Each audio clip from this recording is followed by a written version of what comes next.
That's really kind of the crux of the brewer's job when they're designing a recipe and you're getting into fermentation.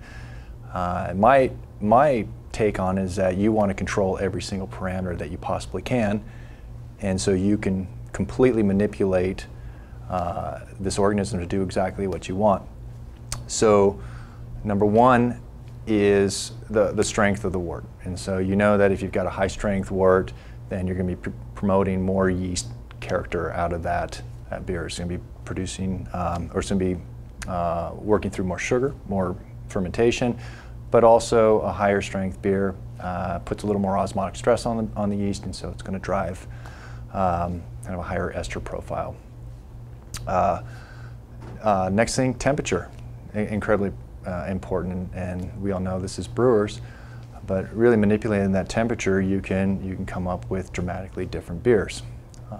Higher temperatures tend to promote a little more estery beer. Lower temperatures are going to slow that down a little bit and reduce the ester profile. Actually, the way I did it, and I think we touched on this earlier, Chip, is with my beers that I like to have a little cleaner profile on them, I'll start cold, but only for a short while, for about 48 hours, and then I'll drive the temperature up. And so during the major part of yeast propagation in the fermentation, it's colder and a little more controlled. And then once the strain is mostly up to terminal population, then we're going to drive that, you've minimized the enzymes that are going to convert to the esters. And so if you don't have those enzymes available, then you can drive that a little bit warmer and finish it off, and you can come up with a fairly clean profile, as well as finishing out in a decent rate and minimizing diacetyl at that point as well. Because really what we want is we want complete fermentation. The other point, pitch rate's incredibly important.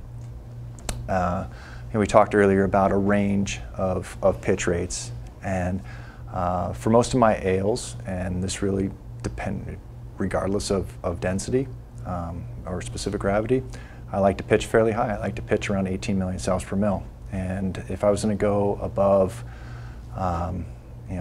18 or 20 Plato beer, then I'd probably pitch a little bit more than that. But anywhere from a 10 Plato to 17 Plato beer, I'm pitching on the high side. I like that profile.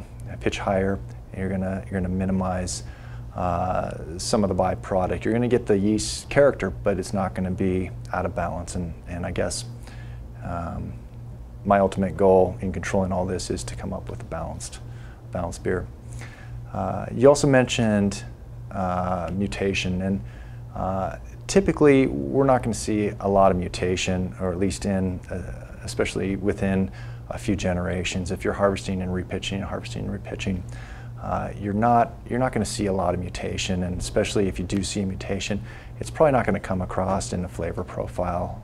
You may see a loss in flocculation. That's one of the first genes that's typically seen, but you won't necessarily have a non-phenolic yeast turn phenolic. It's not going to really kind of mutate and take on its life of its own.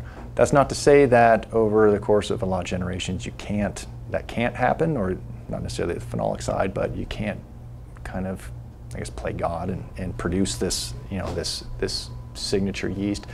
But if you are going to do that, you're going to want to pitch low. Typically, homebrewers, if they're going to repitch, then they repitch on an entire cake of yeast. And when you do that, you're pitching a ton of yeast into a very small amount of beer. If that's the case, that yeast is not going to grow very much. And what you want to do is you want to drive growth. And so you're probably going to want to pitch on the lower side. And I guess I'll just kind of go through how I would set up this experiment if I was going to do this. And I've thought about this before. I'd pitch relatively low and try to come up with basically maximize growth. Make sure you have sufficient oxygen, and then which is probably about 6 million cells per mil, which is actually about what our package does. You're going to get about 3 3 to 3.5 doublings in there. You're not going to get a lot more. Let that settle out, remove, harvest the yeast, and then pitch about 100 mils of that slurry into the next batch. Something you could also do is maybe hitting it with intermittent oxygen. Oxygen is going to allow it to grow more and continue the growth process. And so, I mean, you could mess around with this and take it out a lot of generations and see if you could change it. Some of the data that was done at Bridgeport Brewing out in Portland, or some testing years ago, showed that after something like 100 generations of yeast, it was a very high number of generations of yeast, the fingerprints of the original culture and the final culture were identical, and so they really didn't see a lot of genetic shift in that. But at the same time, that could be a function of the strain that was being used at the time. So, you know, I don't, you know, ultimately, I don't think you're going to see a lot of mutation, but you know, could happen.